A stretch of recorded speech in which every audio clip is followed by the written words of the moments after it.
نحمده ونصلي على رسوله الكريم أما بعد سورة البقرة پارا نمبر 3 آیت نمبر 254 رکو نمبر 34 خلاصہ د رکو پس تحقین لفظی ترجمہ مختصر تفسیر پدی رکو کی ترغیب دے بخر چکولو د مالونو پخپل وخت کی د پارا د رضا د رب العالمین دعوه د توحید دا او د هغې د پاره لس دلایل دي رد په اقسامو د شرک باندې ذکر د دوو ډلو دی یوه ډله د رحمان دا دویمه ډله د شیطان دا اعوذ بالله من الشیطان الرجیم بسم الله الرحمن الرحیم یا ایها الذین آمنوا اے ایماندارو د منی محبت نه ډک خطاب دی مومنانو انفقوا خرچ کړئ مما د هغه مالنا رزقناکم چې موږ درکړی دی تاسو ته انسان سره چې څه دي دا ورته الله ورکړي دي کله چې د دنیا ته راغی د سره په خپل جسم باندې کپړې هم نه وي من قبل مخکې د دین ان یأتیا چې رابشي یوم یو ورځ مراد دی قیامت یا مرگ لا بیع فیه نبوی خرسول په هغې کې چې څه خرڅ کی ثوابونه اجرونه واخلي ولا خلة نبوی مخلص دوستان ولا شفاعت او نبوی سفارش د پاره د کافرانو والکافرون هم الظالمون او کافران هم دوی دی لوی ظالمان دی آیات مبارکه کی دعوه د توحید دیتا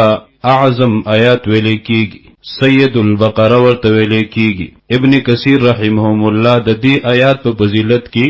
12 احادیث ذکر کړی دي په دې آیات مبارکه کې ولس نمونه د رب العالمین ذکر دي 50 کلمات دي په هر کلمه کې 50 برکات دي الله الله لا الہ نشتد معبود الا هو سوا دهغنا الحیو ہمیشہ جندے دے القیوم انتظام کون کے د ټول عالم دے لا تأخذه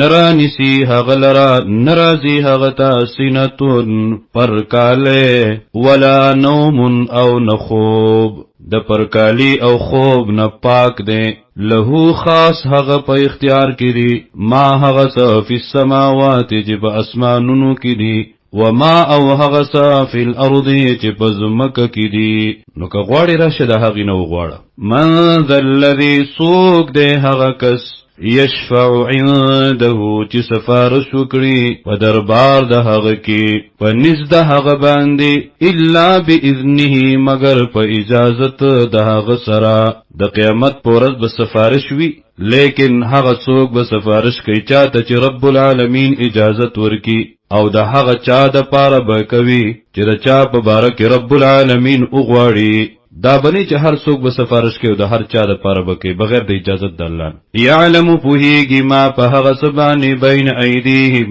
چې مخکې دي د دوی نه وما په هغه سبانی خلفهم چې وروستو دي د دوی نه ولا یحیطون او احاطه نشي کوله دوی بشیء پیوشیز من علمه د علم د رب العالمین الا بما شاء مگر هغه چې وغواړي الله وسع فراخ د کرسیه السماوات والارض کرسی د هغه د اسمانونو او زمکینا ولا یؤوده او نستړی کوي هغه لرا حفظهما حفاظت او ساتنا د دوی وهو دغ الله العلی اوچت صفتنو ولده العظیم او لوی ده لا اکراه